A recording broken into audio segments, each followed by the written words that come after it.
ICE needs our help right now, and it is our job as Americans and fellow citizens of the world to help them as they travel into the Appalachian Mountains. They're getting up there because they realize that that is actually where all of the illegal immigrants have been hiding. I'm here to give you all of the helpful tips and tricks that will make you do your job better. First off, if you hear anything like a baby crying, immediately you need to go and save that child. Illegal immigrants are horrible. They will leave a baby in the woods at night right outside of your window at your like hotel, motel, Airbnb, your truck. Even if you look out of the window, which I do say you need to like stick your head all the way out the window. If you don't see anything, do not let them fool you. Don't forget that you are there to save American babies, okay? You need to jump out of that window and you need to head straight and save that baby's life. Second off, they have trained wildlife. That's right. Illegal immigrants are in the Appalachian Mountains and they have trained the wildlife. What am I talking about? Dogs, deer? I'm talking about other wildlife. And what is crazy is you can tell which one they have trained. Deers that look like they are walking for the first time, even though they're like pretty full-grown deers. Deers that literally look you in the eye and like start walking towards you instead of like freezing or running away in fear. Dogs, white dogs, any kind of dog. Specifically, white dogs are normally the ones that we have up in the mountains, like deep in the woods. Those are the ones that if they stand up on their back legs and walk up on their back legs to you, write this down, okay? You need to walk up and confidently introduce yourself. You can start with, "Hi, I'm with ICE." That's perfectly acceptable. Once you come to them with confidence, stating very clearly who you are, your name, they will bring you straight to the illegal immigrants that have trained them. They could also have things like the drugs and other intel from these illegal immigrant groups. So you have to make sure like you physically touch these deer or these dogs. Remember, it's the ones that walk really weird, almost have human faces, but are very clearly not human. Witches. If you hear locals in the Appalachian Mountains talking about witches, ignore them, okay? Witches, they're actually just tour guides. Witches are actually really nice because they will offer you a jar. Listen closely to this because it is a welcome jar. You're supposed to take that jar and you either take out whatever is in there and read it, or if there's like a powdery liquid, pour it right into your coffee because guess what? You're about to get some powers, my friend. ICE agents are asking for your help. It is our job as Americans to help them. As we speak, ICE agents everywhere are finding out that they have ran out of places to look. So they are now being forced to hunt illegal immigrants, not only in the mountains, but now in the marsh. Do not fear because there are amazing Americans like me out there who are willing to help. Previous videos helping ICE, I did forget one very vital, important thing. If you are in the middle of the woods as an ICE agent, especially if you are by yourself and you see stairs, you run up those stairs. You have to go up these mysterious stairs that go to nowhere. One, it's the best vantage point. Two, immigrants have been known to stash stuff up there. You are an ICE agent and you are going out into the marsh. If you see any kind of like mysterious swells under the water, you need to stick your hand in there. For sure, illegal immigrants are hiding in those areas. If you see alligators, they might look a little scary, but honestly, they're not. Not only do they love a good hug, but they are also known to work with the illegal immigrants. Not only have they basically become like the pet for illegal immigrants who are hiding in the marsh, they will also carry stuff like intel, illegal substances for these illegal immigrants in their mouths. So I never thought this day was going to happen, but I'm here to help ICE.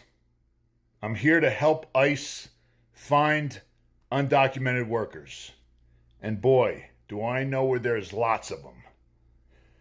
You got to go to every Republican congressman and senator's home and to Trump's home down in Florida. You'll find about 10 dozen down there working in his kitchen, on his golf course. But yeah, go to Republican congressmen and senators' homes. You'll find a bunch there too, cooking their meals, watching their kids, doing the landscaping on their lawns, building nice decks in their backyard, putting in brand new roofs. Oh, yeah. You're welcome, ICE. Oh yes, everyone, welcome back to the channel. I hope you are all doing good. In America today, the conversations around immigration, identity, community roles and responsibility are reaching a boiling point. And now, there's a growing discussion online claiming that ICE agents are looking towards Black Americans for help in identifying or reporting undocumented immigrants. Guys, for many people, this idea feels shocking. It's ironic or even insulting, especially considering the long, complicated, and painful history between Black communities and law enforcement in the United States. So today, we are breaking it all down, what is being said and what is being assumed, and how people are reacting to this. So guys, let me roll these clips, then I'll be coming back with more commentaries. In case of any thoughts, kindly feel free to let me know in the comment section. Stay tuned. Random people are being paid to track down immigrants. There is a pilot program that recruits random people to track immigrants for $300 a pop. And once they verify the person's address, this information is being handed over to ICE. And although this program is recruiting former law enforcement and military officials, none of the people that were interviewed by 404 Media are licensed private investigators. And just because someone is former law enforcement or military does not mean they are licensed to do this kind of work for the government, which means they're just members of the general public. People without an official role in government would be tasked with tracking down targets for ICE, and some of those potential candidates were recruited on LinkedIn. They were told they would be given vehicles to monitor targets. And the post on LinkedIn recruiting these individuals was posted by Jim Brown, president of Feds United, where he states that the participants will work on surveillance teams and it's observe and report only. And according to their website, Feds United is a client-focused federal consulting firm, and they also provide contract delivery services to ICE, CBP, the Secret Service, and the FBI. And although Jim's post doesn't mention ICE, two people who were briefed about this pilot program said the work would entail verifying the information for ICE. Feds United would supposedly give recruited individuals a list of addresses based on things like utility bills. They would be split up into teams to conduct surveillance, and after verifying that the target lives at the address, each person on that team would be paid $300. This payment would go up to a maximum of $30,000. I'm unsure if that is per team or per individual. If that maximum is per individual, that would mean that each person would need to track down 100 people in order to hit their max. And frankly, people are not pissed off enough about what's happening in the immigration politics of this country. We are looking for random people, your neighbor, to track down immigrants. Really sit down and think about that. We are going to have women and children locked in basements disappeared because of ICE. This isn't about immigration. You can be fully supportive of what ICE is doing, but you can't claim to be concerned about the safety of women and children or anyone in this country and be supportive of the way that ICE is doing it. Because when it's okay for masked men who aren't in uniform to abduct people off of the street without having to show their identification or a warrant, you open up the doors for predators and human traffickers to be able to do the same thing. They don't have to prove that they're ICE. They don't have to prove that they have a warrant to take this individual. So when you're a bystander and you see a group of masked men not in uniform trying to take a woman away, you don't know if that's actually ICE or that's just a random group of guys who want to traffic her. This shouldn't be controversial. ICE should have to be transparent and accountable for the safety and security of every single person in the United States. And the only people who should be against that transparency are human traffickers. Some of these ICE agents are actually former IDF soldiers. I find that to be very interesting, and not because it's surprising at all, but because that actually makes sense. Yeah, soldiers from the country that is literally responsible for committing genocide would then come to America and be part of ICE. Yeah, that actually does make too much sense. And I don't like that, but it does make sense. And then the fact that literally, basically all of our government is bought out by that same country. So like what that country says is what our country has to do. Like we're basically not actually focused on our own country, within our government. Like, they're not focused on this country here.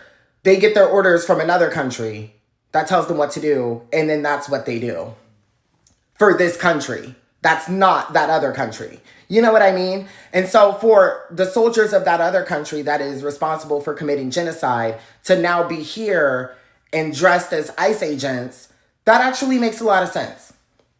Unfortunately, that makes a lot of sense, and I feel like that's probably already been a thing for a long time. I feel like it's always been that country having influence within our country of America. And so this is not really a surprise, but it just is interesting. Like, former IDF soldiers are now wearing ICE costumes, pretty much, and covering their face and not having to identify themselves. And it's just like, yeah, that makes sense. As we continue watching, guys, we still have another clip to watch. That is why I decided to make this video, so that we can break down the rising tensions around immigration enforcement in America and the surprising ways different communities are being pulled into the conversation. You know, the recent reports and online discussions claim that some ICE officers are seeking more cooperation from Black American communities as immigration issues intensify across America. So guys, we're just here to explore the real story behind these claims, the historical context between law enforcement and Black community, and why many people find this situation ironic, frustrating, or even unacceptable. So guys, let's discuss even in the comment section. During the discussion, let's talk about how immigration enforcement is affecting different communities. Let's talk about why Black Americans are pushing back against being pulled into ICE operations, and also the online debates, reactions, and social commentary surrounding this issue. So guys, we are also going to have a bigger conversation about responsibility, fairness, and political narratives. This is not about division, guys. It's about understanding the dynamics unfolding in the United States right now and giving space to the voices reacting to these claims. So guys, join the discussion respectfully in the comments. I'll be back.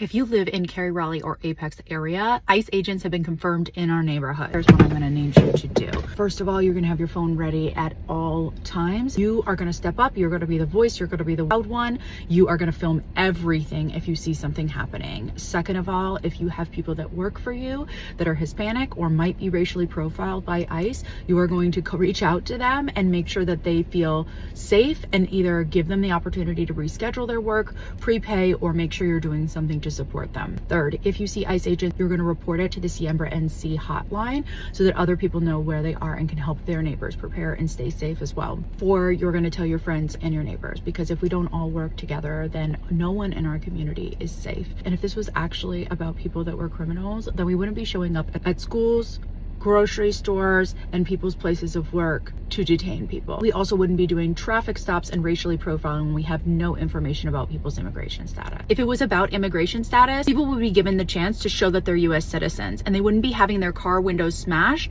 and being thrown to the ground when they're saying they're American. It's on us, people with privilege, to stand up in this moment and help. Follow Siembra NC for more ways that you can get involved. Yeah, guys, you know, the social media has exploded with debates, commentaries, and reaction videos discussing the idea that ICE agents, primarily white agents according to online chatters, are now reaching out for cooperation from the Black Americans. Whether these claims come from viral posts, interviews, or speculation, one thing is certain, that the story has hit a nerve. And some people are asking, why now? Others are saying, why us? Many Black Americans feel it's unfair to suddenly be pulled into immigration enforcement when their own communities have historically dealt with over-policing, discrimination, and lack of protection from the same agencies. To them, the situation feels not just uncomfortable, but deeply contradictory. And to understand the reactions, we need to understand the history. The law enforcement in the United States has a long, often strained relationship with Black communities, and from discriminatory policing practices to racial profiling and systemic barriers, trust has been fractured for generations. Yeah, guys, and you know, So when online conversations suggest that ICE and an agency many communities already distrust is now seeking support from Black Americans, people see it as an attempt to form cooperation in a moment of desperation. Some viewers argue that how can a community that has constantly fought for fair treatment suddenly be expected to help enforce the policies of the same system that has marginalized them? Yeah, guys. So across social platforms, reactions from Black Americans are loud and clear. Some are saying this is not our fight. Others point out that immigration struggles were often minimized when Black issues were at the forefront. Yet now, Black voices are supposed to step in and assist. There are also people who see this as a political, suggesting that Black Americans are being asked to help because they are seen as neutral, non-immigrant, or outside the conflict. And many are asking a simple question: where was this unity when we needed help? These reactions aren't coming from hatred. They are coming from history, from memory, and lived experiences. They are coming from communities that have been overlooked for decades. Yeah, guys. So why does this request really feel ironic? You know, the irony is not lost on anyone. For a long time, Black Americans have been stereotyped, policed, and also they have been policed and monitored in ways that were often unfair and unequal. Now, with the rising tensions around immigration, the narrative suddenly flips. Instead of being treated as suspects, some feel they are being positioned as helpers. But trust isn't built overnight, and cooperation cannot be demanded from communities without addressing the wounds of the past.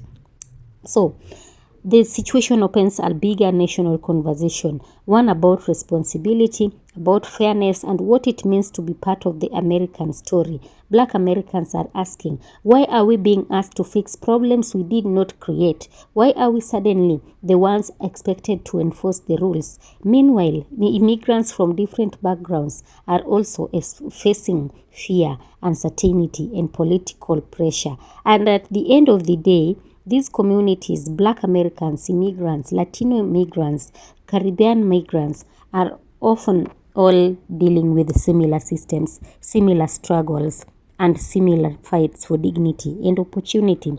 So whether they stand together or stand apart is a debate still unfolding. And as conversations continue to spread, one thing is clear, that this topic touches deep emotions, deep history, and deep truths about America. Whether these claims are exaggerated, misunderstood, or a part of bigger political agenda, the reactions tell us something important, that Black Americans are tired of being used, overlooked, or called upon only when convenient. Drop your thoughts, guys, in the comments. Do you think Black Americans should involve themselves in immigration enforcement, or is this a responsibility others need to handle? Let's talk about it respectfully, honestly, and with understanding. Thank you so much for watching. Of course, all credit belongs to the original creators of the video, and this video is meant for educational purposes and commentary purposes as well.